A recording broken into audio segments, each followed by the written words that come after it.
이재명 대표님은 장이이동 주민센터에서 지역사랑 상품권법 간담회도 하시고 민생행보를 이어가셨습니다. 그런데 이곳은 정강훈 사랑제일교회와 도보로 4분밖에 안 걸려서 구구 및 교인들로 보이는 세력들의 방해가 대단했습니다. 차를 막기도 하고 고성을 지르기도 하고 발악을 했는데요. 그럼에도 대표님의 민생행보 현장 열기는 대단했습니다.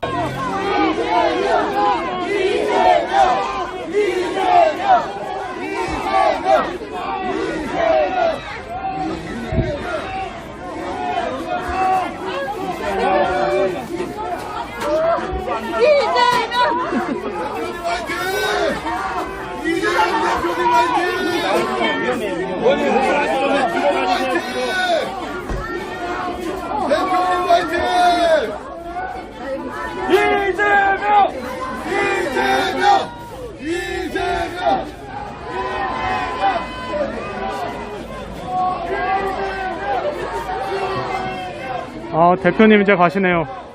반면에 대표님이 민생행보를 열리라는 가운데 조홍천은 또 MBC 라디오에 나와서 기소 당일 당무위가 열린 것은 어떻게 평가하나라는 물음에 이 대표를 보호하기 위한 철통 같은 태세라며 전반적으로 과유불급이라고 막 던졌습니다.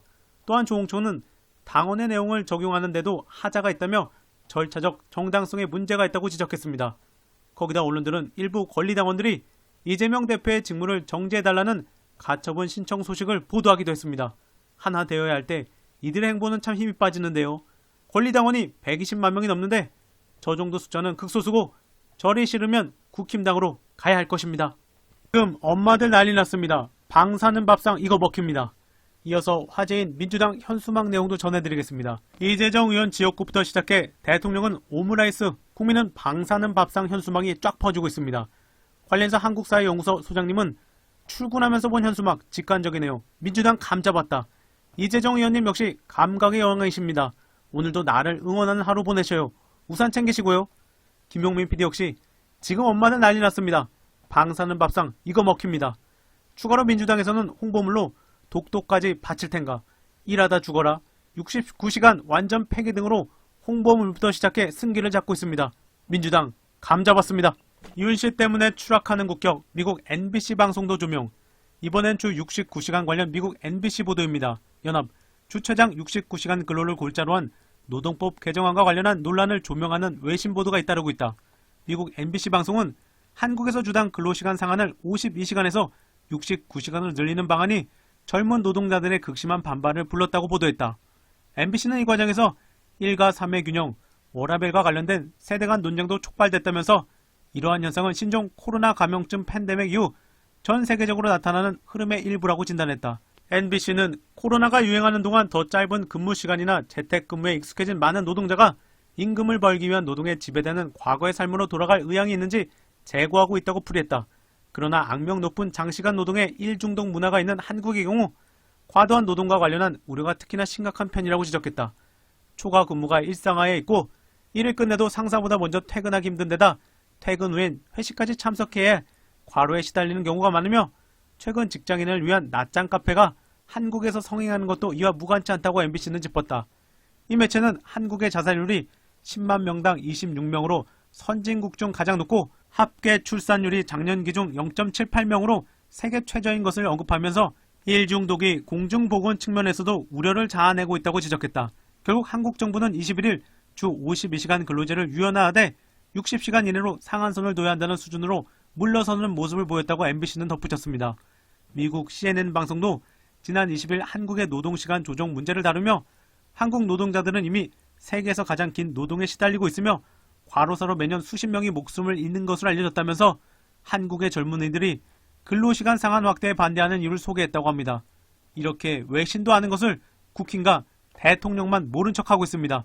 대통령 바뀌고 1년도 안 되어 이런 내용들로만 주목받는 윤 정부의 모습입니다. 삼성도 윤씨 손절 준비, 한일 미래기금에 돈 안 내기로. 이어서 윤 대통령은 한일 재계 인사들에게 교류의 모든 지원이라며 막 던져놓은 상황에서 이재용 삼성전자 회장도 일본에 갔었는데요. 모두 준비 과정에서 우리 측에서는 1,000억 원 조성설도 흘러나왔다. 굴욕 외교라는 비난 속에서 대통령의 결단으로 추진한 만큼 일본 측에 호응을 기대한 관측이었다. 그러나 시간이 갈수록 기대 수준을 낮추는 쪽으로 무게추가 기울었다.